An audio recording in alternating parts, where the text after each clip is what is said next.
Say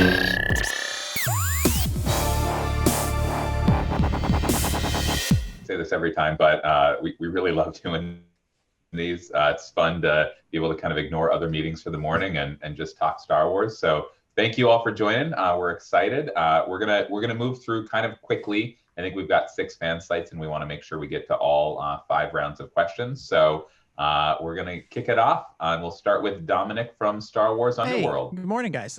Thank you as always for doing these. I just want to start with the new vote from the Vault poll. If you can just walk us through the decision-making process behind which characters get into the poll, and then just more generally about the sort of fan polls. Have you ever been really surprised by any of the winners in those? Yeah, absolutely. So in terms of the selections for these, I think it was a couple of things. One is that Star Wars is a rich universe. Video games, movies, animated TV shows, live action TV shows now. So we really wanted characters that represent that rich world. And so I think we've got obviously Ahsoka from Clone Wars. We've got movie characters, Weequay, some video game characters. So that was one criteria. And then we also just wanted to pick, popular characters that fans would be excited about. And so internally, obviously, our team had a point of view on that. And then also, as we always do, we look on forums and we look online, and we're aware of various brackets and different fan votes. And so we certainly incorporated all of that into the decision.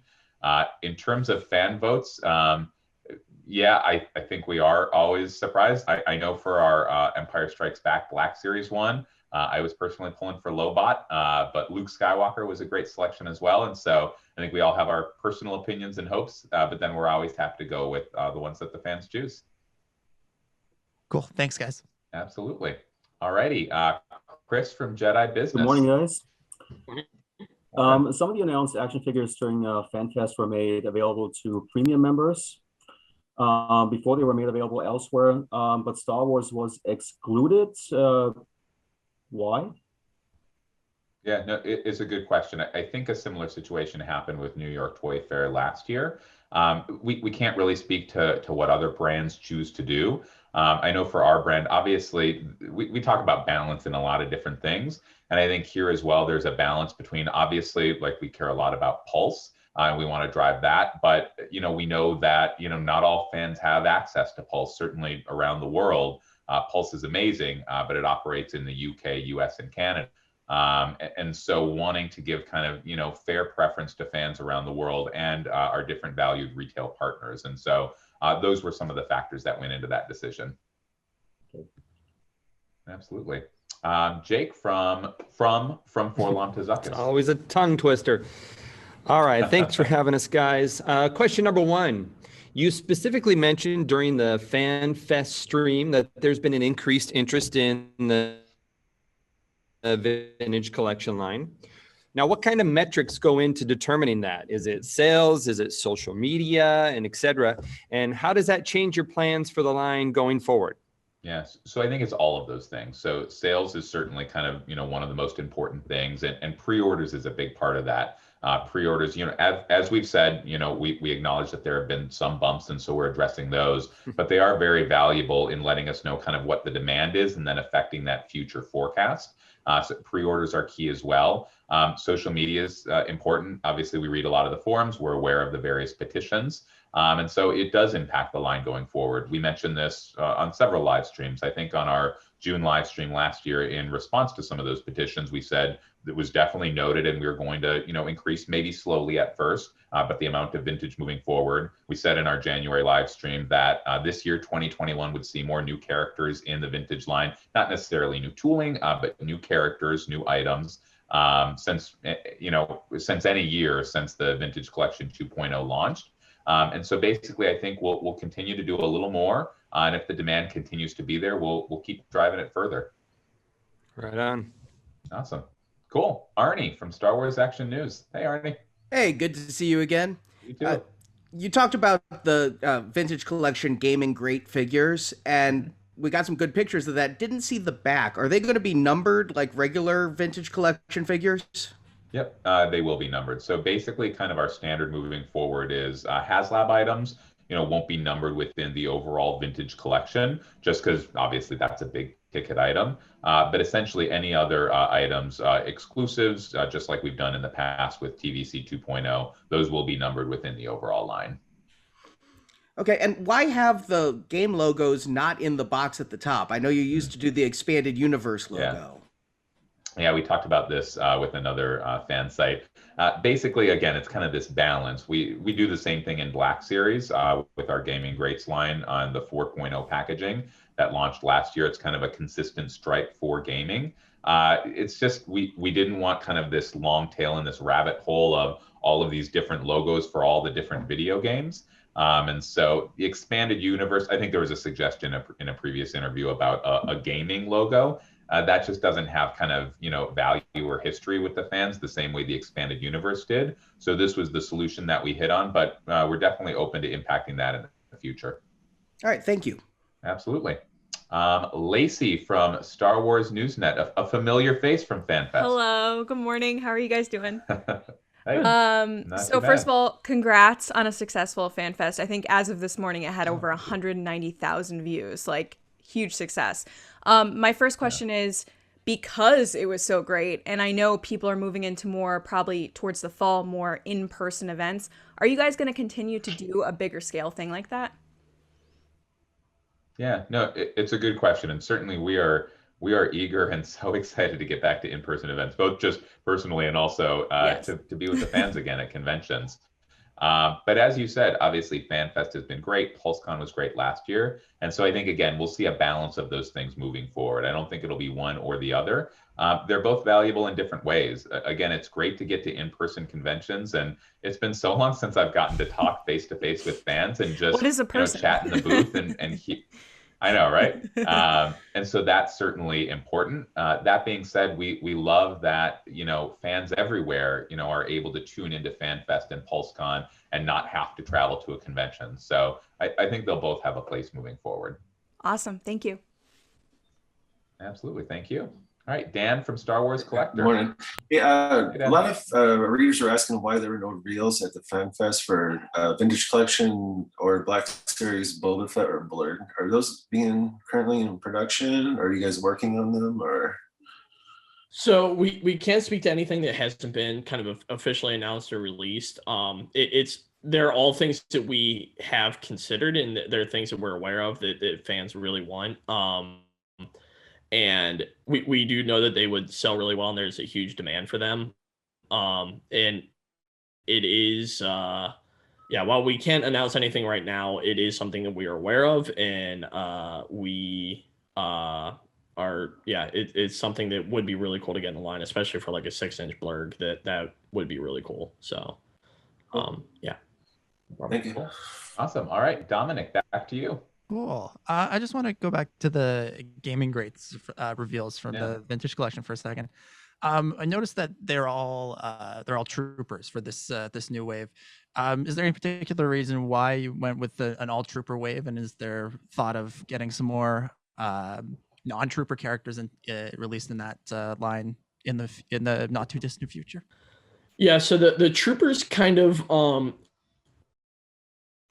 play a lot of different roles for us. One, they're really great, obviously, troop builders, so it's good to be able to get those in so that people can buy multiples.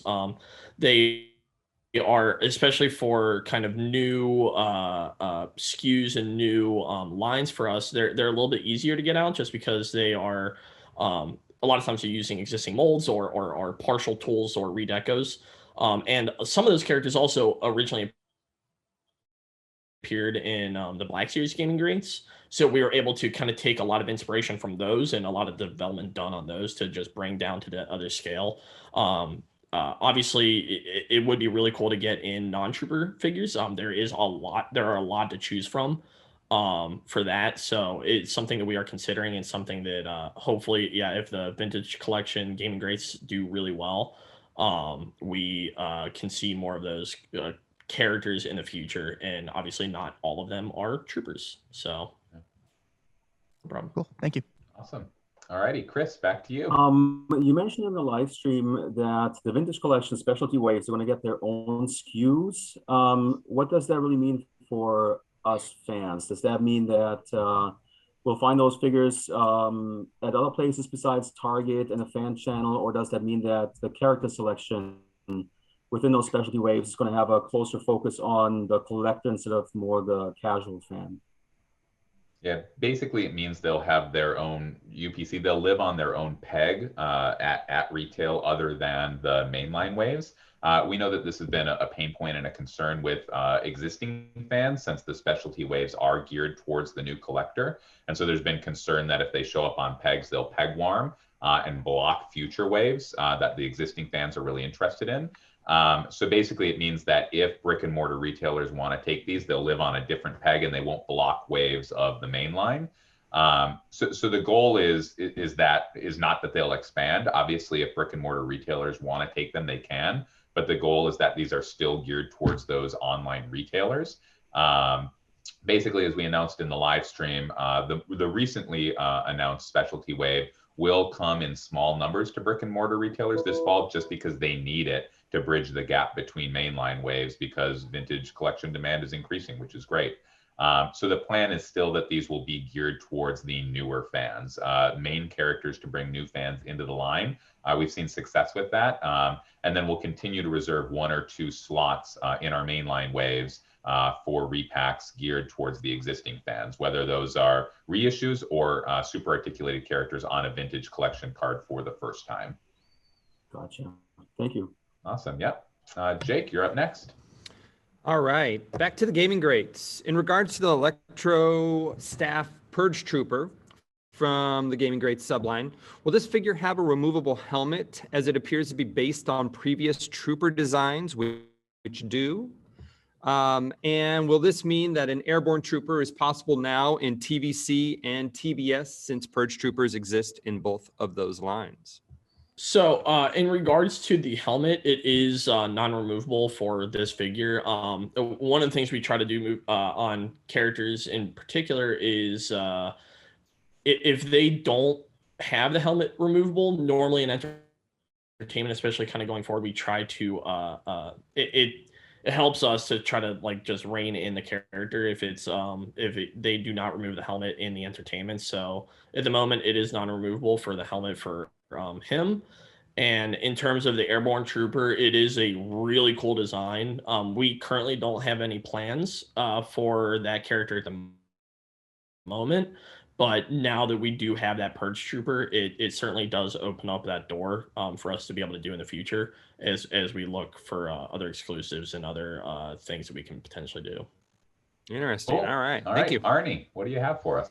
I'm going to jump off of Jake's question there and say, you said that if the helmets don't come off normally in entertainment, then you don't have the removable helmets. But you guys also talked about the Imperial Guard coming forward with the removable helmet and the new photo deco. So I was wondering, is that going expanded universe like Kyrikanos, or what was the head under there, the rationale behind it? So I think that with that, it was because it was original. Like, I think it was a figure that was previously released and it had a removable helmet. So that was a character that had already had a removable helmet. And because it had that, we wanted to make sure it was updated. We didn't want to reduce or remove features from an item that had already had a previous life. So that was kind of the reasoning behind that, was that it already had that removable helmet, so it was just a nice update, and it was kind of from the era that it was developed. Yeah, and again, the goal for those is for the newer fans. What we don't want to do is create a slight update that will make some existing fans who already have it feel compelled to buy it. Thank you. Awesome. Yep. All right, Lacey, you're up next. Hello again. So one of the best days of the year is coming up, May the 4th, Star Wars Day. You guys had mentioned during FanFest that you're doing some type of live stream or some type of event. Could you tell us a little bit more information about it? What can fans look forward to? So at least at the moment, I don't think we have much information to give. We will have more information kind of coming up about what specifically will be in that event, but we are doing a stream. So we will have stuff to announce. It'll be similar to what we've done with other streams. So yeah. So while we can't give specifics, At least not on my end. There is it will be similar to other panels that we've done, and obviously it's the Star Wars holiday, so Awesome. it's a big one. Cool. So I'll tell people to stay tuned. Thank you. Yep. Absolutely. Cool. All right, Dan, you're up next. Some of our readers are asking if there's any possibility that we'll see the Bad Batch figures in 3 3/4 vintage collection. They didn't see any reveals or mentions during FanFest. So while we don't have anything to announce right now or anything that hasn't been revealed or announced yet, obviously the Bad Batch is a new piece of entertainment that's coming, and we always try to make sure that we support that entertainment in our lines. So it's certainly a possibility that we could see it come to the vintage collection. It's another big kind of tentpole piece of entertainment that is coming to Star Wars. Awesome. Thank you. No problem. All righty. Back to the top, round 3. Dominic. All right. So sticking with the Bad Batch, there have been some concerns raised recently about the appearance of the Bad Batch characters. And, there's our clones that are supposed to be clones of Tamara Morrison. And there have been some concerns around whitewashing with their appearances. Now, this is by no means exclusive to you guys, but the concerns did come up with the reveal of the tech figure.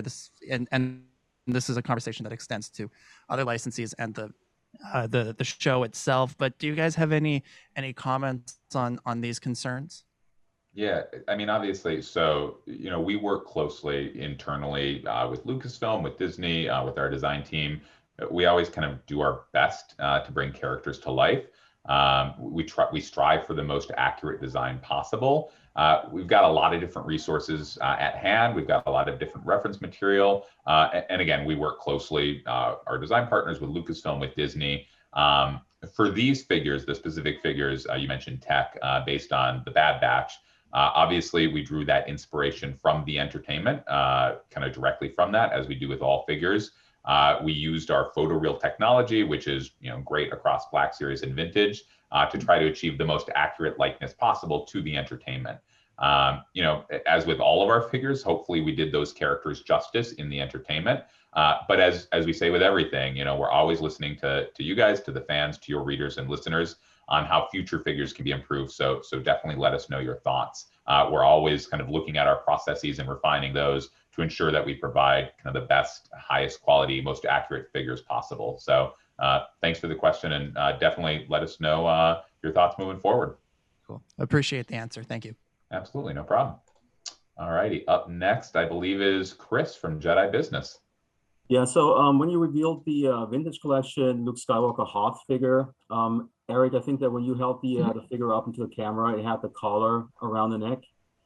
The press images didn't have that piece. Will that be something that's going to be included like it was with the original figure, or is that not included this time around? So it is going to be included. I spoke to the designer this morning. It has been kind of restored. It was unfortunately just omitted accidentally in the production process for the figure in particular that we photographed.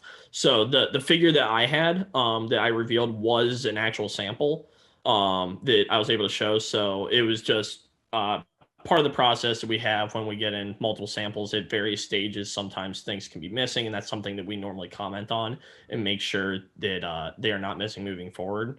But yeah, it will be there. Gotcha. Thank you. No problem. Cool. All righty, up next, Jake. Okay, the reveal of General Merrick and his X-Wing from Rogue One was a major highlight of the streaming event. Thank you for that. Our question is, what Astromech droid would you suggest fans and collectors use with the fighter, as Blue Leader's droid is currently not in the line? Yeah, so we're certainly aware of that. It's come up in some other interviews we've done today and we've read online. So our designers did some looking into this. The closest thing, based on the fan comments, the closest thing they've been able to see was the R2-R9 from the Queen's Starship. It was last released in 2012. The droids have the same red bodies, but Antox has black panels on his body instead of white and black panels on his head instead of the red. So that seems the closest bet. Again, we've read the comments. We're aware it's a request for the future and something we could add to the line. Awesome. Thank you. All righty, Arnie. During the Fan Fest, you openly discussed some frustration regarding the Black Series Aura Singh antenna on her head.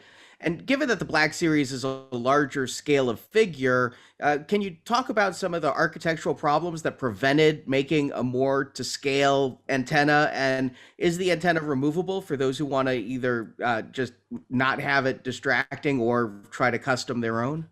So the antenna, it's a separate part, but at the moment it is glued in because one of the things we've been finding is if it's in pack, if it's not glued, it has a tendency to just kind of like come off and then you lose it. So it is glued, but it is a separate part. So it can be removed just with effort. And in terms of the scale of that antenna in particular, the reference that we have for her, especially in like kind of the animation and in the Phantom Menace reference, it is an incredibly thin piece of plastic that would have to be there. So we originally did sculpt it that thin, and then unfortunately just production, when it went to our factories, when we started looking at it, it naturally just had to get larger. So we worked with them really closely with our partners at the factories to try to make sure that we got it as thin as possible. We worked really closely with Lucasfilm to make sure that we were comfortable with it. And there's a lot of discussions about whether we should remove it, whether we should just have a peg hole for someone else to put in their own. And ultimately we felt like it was just a miss to not have it. Because it's very iconic to the character. So we are really happy with where we landed on it. We feel like it is subtle enough that it doesn't draw too much attention to it. But yeah, it is a separate part. So if you do want to remove it, it is possible. It's just, it will be glued in. And what you said that there was like the factories weren't able to do it. Why can't they make that small of a piece? It is just the sake of the molds in general. When it gets really, really, really thin, there's a lot of issues too with like it passing QA concerns and being able to not snap. So like there's a certain thickness that our factories feel personally comfortable with to make sure that things do not fail under testing. So like the thinner the piece, the more chance it has to snap and break and stuff like that. So the thicker piece just gives it more of a chance to survive play. And then also just the production process of packing it into a blister. If you have a really, really thin pieces, people are trying to like put it into the blister, you have a chance of it snapping off even as it's being inserted. So that is part of the issue with going that thin. We really can't get much thinner than what we have on there in general. All right, thank you. Yeah, no problem. All right, Lacey, you're up next. Hello. Building off of Jake's question, which I personally feel cool now that I have a vintage collection question because I haven't so far, and I feel really uncool in this group. So the X-Wing, super cool. One of the best things announced at FanFest. We would like to know if there were any more original characters on the way for Rogue One. You guys talked about how it's an anniversary year. And if you can't talk about that, that's fine. How do you approach an anniversary year of like selecting certain characters? Do you look at the movie as a whole? Yeah. So nothing we can announce now. And I think Rogue One, as we've always said, is kind of a mini beat as opposed to an Empire Strikes Back 40th or a Lucasfilm first 50 years.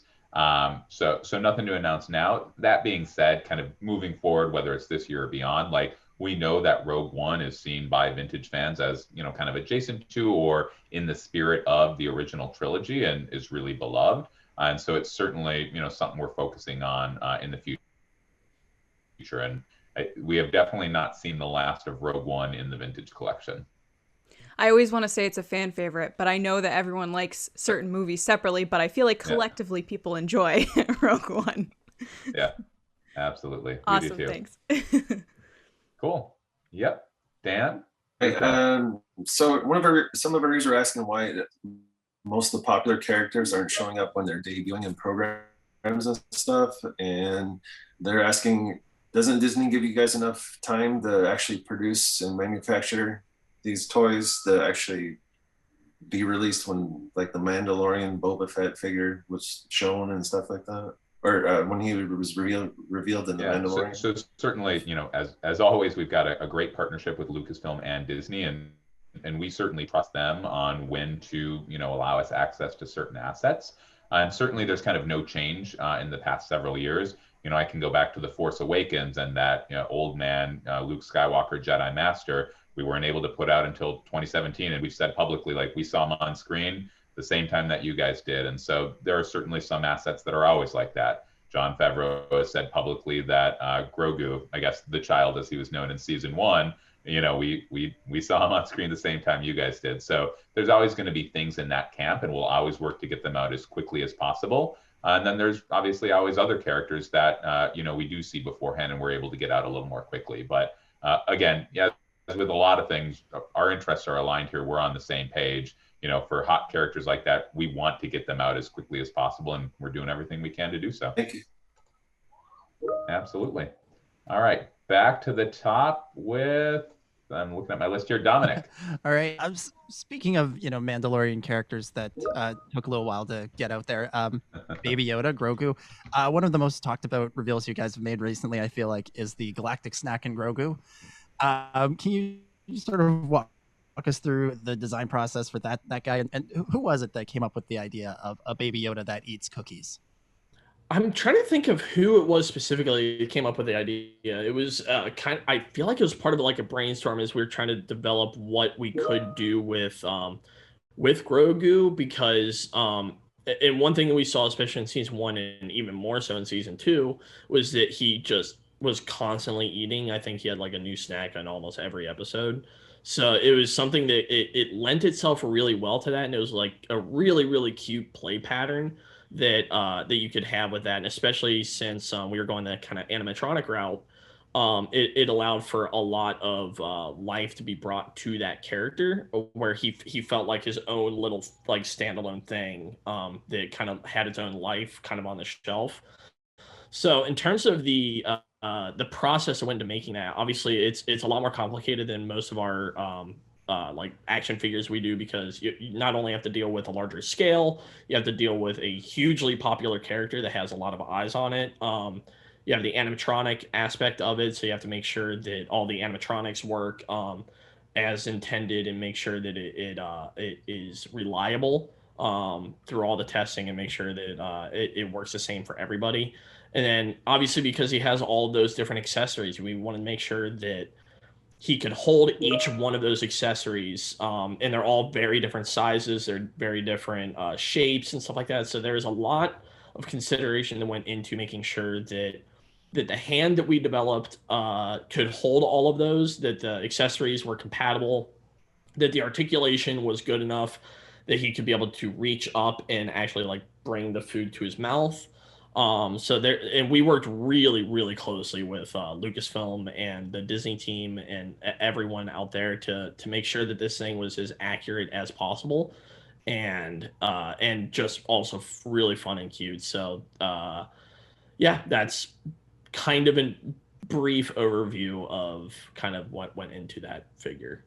Cool. And we're running a little behind, so we're going to try to tighten up our answers a little bit so we can get through all the rest of the rounds. So Chris, you're up next. Sure. I was hoping that you could clarify the vintage collection Purge Trooper, and maybe talk about what's new on this figure and how it was kit bashed. It looks like the pauldron is a new piece, but quite unclear about the helmet. Yeah. So the Purge Trooper does come with an all-new helmet. The helmet is non-removable for this figure. He comes with a new pauldron. He comes with a new belt with cross straps. And he comes with the new kind of shock staff. The rest of the figure is kind of pulled from other previously released figures. But yeah, we really hope that you enjoy all the new details. We are really happy with how it turned out. Yeah. Cool. All right, Jake, you're up next. All right. The Marvel team has had some great success with the launch of the Marvel Legends Retro 3 3/4 line. Is it possible that the Star Wars team could look into using the same cardstock material of those MLR card backs, as they're made of like much thicker and sturdier material for their retro or vintage collection line? Yeah, no, we're definitely, we've read comments about the thickness of vintage line, and certainly we use that thicker cardstock as well in some of our 6-inch Kenner inspired lines. So it's something we've definitely talked about. I think we spoke to this in a previous fan site interview earlier today, but we're aware of some of the damage that's happening to figures as they're shipped. It's not something we're aware of and not doing anything about. We're definitely having some conversations, and I think it's safe to say that sometime in the next few months, sometime this year, that we'll have one or more announcements on things we're doing to kind of prevent the damage happening to vintage figures. Perfect. Great. Clamshells are coming. Fantastic. That would be delightful. All righty, Arnie, you're up next. You talked about being able to see the paint master for the Razor Crest, that a video was made that will be shown to fans in a few months. But I remember back with the Barge, it felt like we were, as backers and fans, a lot more involved with, made more aware with blog posts and making of with the Barge and that wonderful book that came with it that detailed its creation. So how come the Razor Crest is a little bit more offline and, we have to wait for a video release that's been made and things? And sorry, yeah, just to clear up any confusion, the video is in the process of being made. It will be ready in a couple of months. We did kind of that packaging shoot, but the video is not ready yet. As soon as it is, we'll certainly share it. We had a similar question on a previous interview about the book specifically. I think the Barge, since that was the first HasLab campaign, HasLab was something new to the fans at that point. And they weren't sure really what to expect, kind of, putting their money down and then not getting the item for a year. So we wanted to do the book, obviously, so fans got something in their hands, and then pretty frequent updates.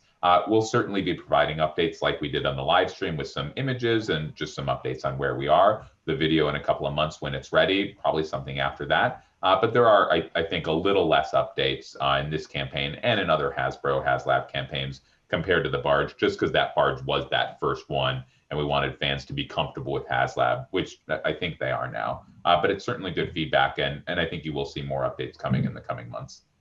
Okay, thanks. Absolutely. Lacey, you're up. Awesome. So we've been talking a lot here about individual figures. Our fans vary from old collectors to new collectors and all different types, but they all collectively really love the old play sets.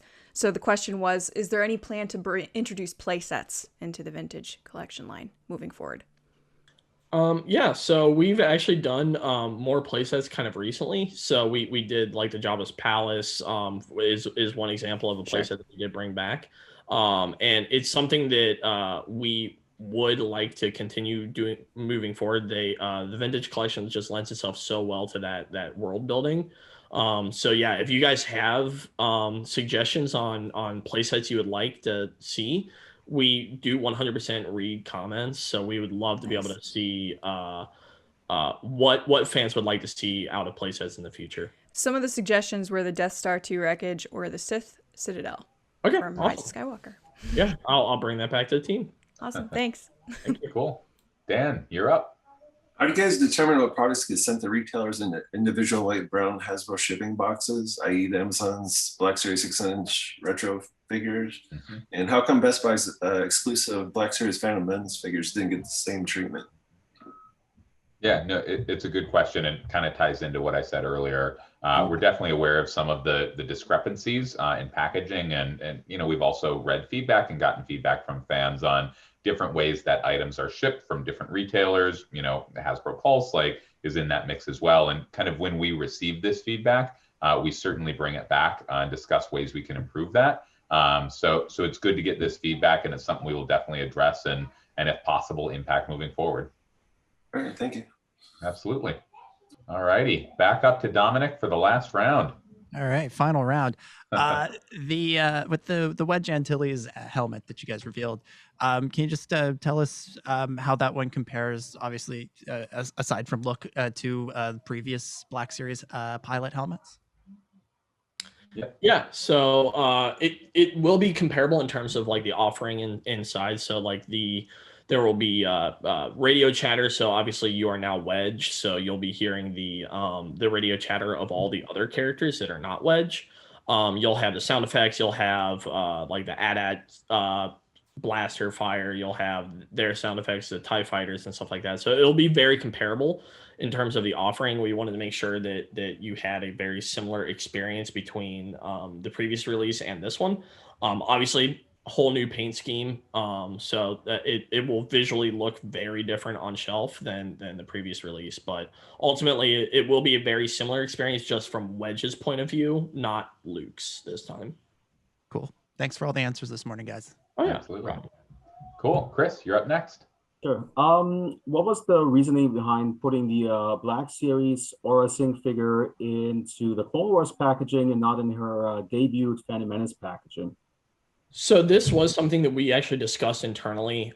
While Phantom Menace was her first appearance, she was almost a blink and you'll miss it cameo, and she definitely had a much bigger presence in the Clone Wars. So we felt like it was a little bit more appropriate to have her in the Clone Wars. We did use the Phantom Menace reference when we sculpted up that figure, so we based it off of that outfit because we do the realistic interpretation of those characters. But yeah, it was ultimately because she just appeared far more in the Clone Wars as opposed to the essentially cameo that she had in Phantom Menace. Gotcha. Thank you. No problem. Cool. Jake, you're up. All righty.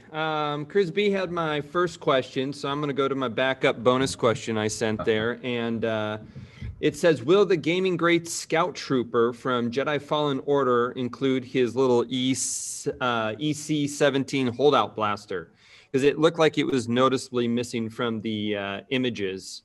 And I know that the Black Series one was released with one. So at least at the moment for the vintage collection version, he does just come with a shock baton, since it's his key weapon accessory that he's seen within the Jedi Fallen Order.